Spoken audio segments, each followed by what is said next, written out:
In today's video, we look at gunrunner Philip Waugh. By his 30s, he was shipping machine guns across Europe, plotting acid attacks on rivals, and living like a king in Spanish villas while the law closed in, almost unnoticed. But one thing would change everything, and it'd be the first step in a fall so spectacular it would leave even hardened detectives shaking their heads. This is Curios&Spiritual. We take a look at the case, the police investigation, and trial.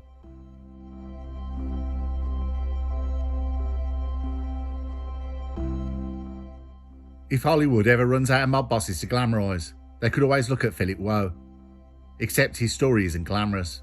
It's the kind of tale where you don't end up in a luxury penthouse stroking a white pussy, but instead in a Spanish villa with law enforcement breaking down your door.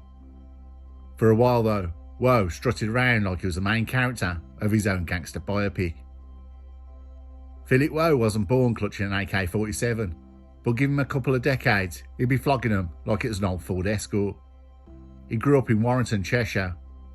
Hardly the glamorous backdrop of a crime saga. Some kids dream of football stardom, others think of starting their own businesses.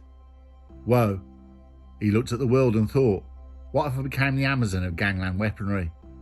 That's not exactly the kind of career aspiration you put on a school career form, but hey, dream big fella.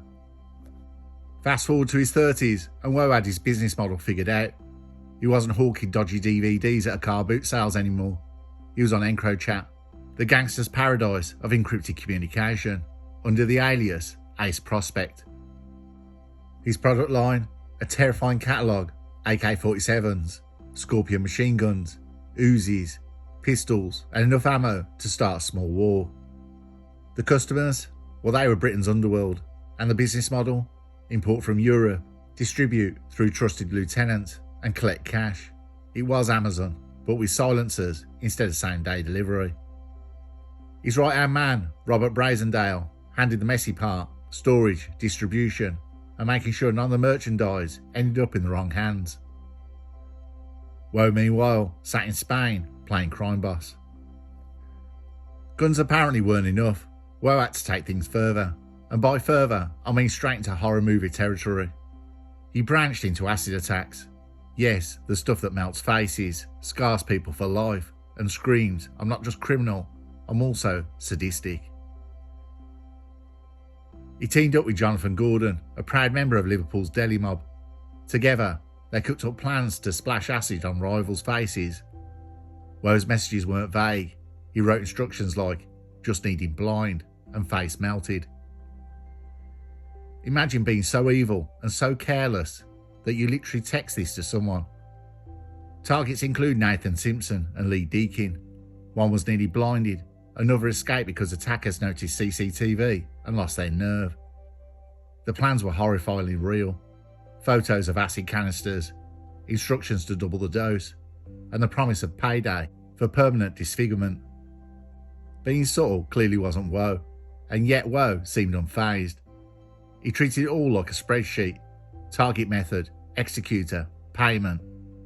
The casual cruelty was part of the system, part of the brand. While his underlings skulked around UK housing estates with bottle of acid and buried AK-47s, Waugh was living the good life in Malaga and Benahavis in Spain. He rented villas with views, the kind of places tourists book for yoga retreats, not international arms trafficking. From his sunny base, he coordinated shipments, barked orders, and fancied himself untouchable. Spain has long been a favourite hideout for British criminals, partly because of the sun, partly because of the belief that police can't extradite you if you're tanning. Unfortunately for Waugh, international law enforcement doesn't care about your tan lines. At its peak, Waugh's operation looked disturbingly sleek. He had a weapons menu that could start a civil war. Distribution channels through Brazendale storage and supply. Enforcers like Gordon willing to execute acid attacks. International cover using Spain as his headquarters. And a reputation for ruthlessness because threatening to melt someone's face is as persuasive as any marketing slogan. Spain, meanwhile, became the headquarters of his delusion. And there he coordinated shipments, oversaw operations, and assured himself of invulnerability. But for all his planning, there was one overlooked variable: law enforcement. Across Europe, police were quietly watching, waiting, and eventually ready to intervene. Waugh's reliance on encrypted messaging was his greatest mistake.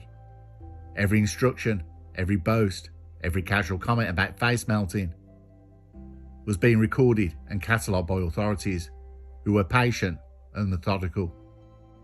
By the height of his power, Waugh's empire was frighteningly efficient. Weapons flowed like clockwork, payments were made, and rivals feared the consequences of crossing him. He fancied himself as an innovator, a Silicon Valley of crime, but his tools of trade, rather than keeping him safe, were silently building a case against him. His confidence bordered on arrogance. He thought he was untouchable, invincible, a man who could outsmart law enforcement through careful planning and technological savvy, and in some ways, for a short time, he was right. But the seeds of downfall were already planted. His partners, though loyal in some senses, were unreliable under pressure. The technology he trusted would betray him. His arrogance made him careless, and every action he took left evidence. While he basked in the sun of his Spanish villa, law enforcement quietly began connecting the dots, setting in motion a chain of events that would ultimately lead to a spectacular fall. As history would show, no matter how you rise in the criminal underworld, it has a way of catching up with you. He thought he cracked it. Encrypted messages no one could read, partners who feared him, and rivals too scared to breathe in his direction. But here's the tragic part. Waugh really thought EncroChat was his safety net, that his coded chats were locked away in an unbreakable digital vault. In reality, law enforcement was already reading them like bedtime stories. Every acid plot, every weapons list, every just blinding text recorded, logged, and waited to be presented in court. It was the equivalent of running a secret diary, detailing every crime you've ever committed, then leaving it on the bus. Except in this case, the bus was French and Dutch police, and the diary was a database they had cracked wide open.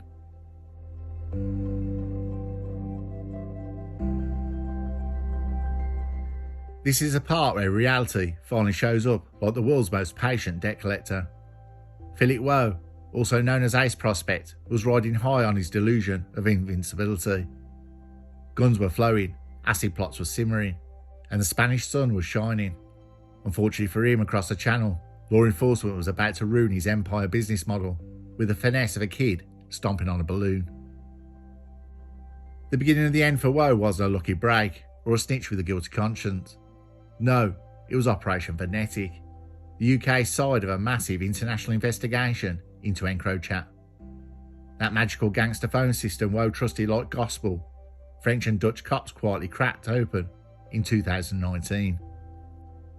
Gangsters everywhere are about to learn the worst possible lesson. Your untraceable chat app is now basically Facebook Messenger for the police. While Waugh and his buddies were chatting about AK-47s and face-melting acid attacks, cops were screen grabbing like school kids with a history essay to write on a Sunday night due in for Monday morning. Every double the dose message, every weapons list, every casual conversation about blinding someone was catalogued in a digital scrapbook of doom. Now, cracking a username is one thing, tying it to a real human is another. Police spent months cross-referencing chats with physical movements, financial records, and the activities of known associates. Every time Brazendale popped up distributing guns, every time Gordon lined up another acid attempt, the thread led back to one source, piece by piece. Ace Prospect had shed his mask until Philip Waugh stared investigators in the face. And honestly, could there be a less discreet alias than Ace Prospect? It sounds like a knockoff sports betting app. The acid plots didn't just horrify investigators, they gift wrapped them as evidence. Consider the following greatest hits from Waugh's chat logs. Just eating blind and face melted. There's photos of acid canisters, instructions to double the dose, negotiations with Gordon about payment for completed attacks. Some of the attacks almost happened. Victims like Lee Deakin were seriously injured. Others like Nathan Simpson narrowly escaped. The near misses gave investigators tangible proof of intent and conspiracy. While chat logs were damning, the National Crime Agency needed more. Brazendale's movements in the UK were tracked, storage sites raided, and weapons recovered. In raids, the NCA recovered AK-47 assault rifles, an Uzi submachine gun, a Scorpio submachine gun, a Grand Power automatic pistol, a Smith & Wesson pistol, hundreds of rounds of ammunition. These recoveries confirmed Waugh's menu wasn't just sales talk, it was inventory. The big fish wasn't in Warrington, he was in sunny Benahavis, Malaga, sipping sangria and thinking extradition treaties don't apply. The operation was launched when Waugh, once the untouchable ace prospect, was arrested in Spain by authorities and swiftly extradited to the UK. The investigation revealed a shocking level of organisation and audacity. Waugh's operations were not chaotic, they were carefully coordinated, almost corporate in their execution. Yet ironically, it was precisely this meticulousness that ensured his downfall. Each detailed instruction, each documented transaction, each plan for violence became a piece of irrefutable evidence. The more careful he thought he was being, the more he was setting himself up for his own conviction. The National Crime Agency's approach combined digital forensics, surveillance, and traditional detective work. By reconstructing movements, communications, and networks, they built a narrative that left little room for doubt. Every message, every shipment, every phone call contributed to a comprehensive picture of Waugh as a central figure in an international arms and acid network. The investigation was exhaustive, methodical, and relentless, much like the man it was targeting. In the end, Waugh's fall from grace was not dramatic or sudden in the way movies often depict gangland collapses. It was quiet, meticulous, and inevitable. He had operated openly, arrogantly, and with a misplaced sense of security, and each decision, message, and action contributed to his undoing. What he had seen as innovation and invulnerability was in fact a meticulously documented path to prison. Meanwhile, co-conspirators were already behind bars. Gordon was serving life for acid attacks.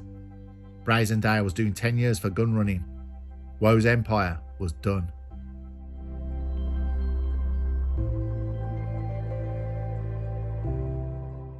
By the time Philip Waugh stepped into Liverpool's Crown Court, the story of Ace Prospect was already notorious. Headlines had branded him as one of Britain's most audacious gangland figures. A man who shipped machine guns, plotted acid attacks, and believed himself untouchable in the sun-drenched villas of Spain. Yet as he entered the courtroom, all the bravado, the sun, the villas, and the illusion of invincibility vanished. Courtrooms, as it turns out, are less forgiving than Mediterranean sunsets. But every gangster fairy tale eventually hits the courtroom stage. The prosecution didn't have to exaggerate. Waugh's EncroChat logs, photos, and associates testimony painted him as a ruthless criminal mastermind. This wasn't a whodunit, this was how long do we put him away for scenario. By 2025, even Waugh knew the game was up. His strategy? Plead guilty and hope for mercy. He admitted multiple firearm offences, conspiracy to inflict grievous bodily harm. Every just blinding message became evidence, every gun sale documented. He was caught red-handed in a way so obvious it could have been printed on a billboard. The judge calmly assessed him an international arms trafficker, orchestrator of acid attacks, and manipulator of co-conspirators. The sentence? 26 years in prison. The press painted him as Britain's notorious gangland boss. His villas gone, his reputation reduced to a cautionary tale. EncroChat's collapse had turned his brilliant criminal career into a public spectacle. Perhaps the most telling aspect of the trial was the human cost. Victims of acid attacks bore long-lasting scars, both physical and psychological. Reminders of the violence Waugh had orchestrated. Families lived with the trauma of near-death experiences, and communities were reminded that criminal networks affect real lives, not just headlines. The National Crime Agency, meanwhile, has successfully dismantled an organised network that could have continued to cause harm for years, preventing further attacks and seizing dangerous weaponry. The trial also highlighted the meticulous work required to bring him to justice. The prosecution did not rely on dramatisation, it relied on facts, timelines, forensic evidence, and testimony. Every shipment tracked, every message decoded, every surveillance operation executed, contributed to the narrative of the guilt. For Waugh, it was not a story of sudden capture, but a slow, inevitable unmasking. Every action he had taken, every order he had issued, became a brick in the wall that would ultimately close him in a cell.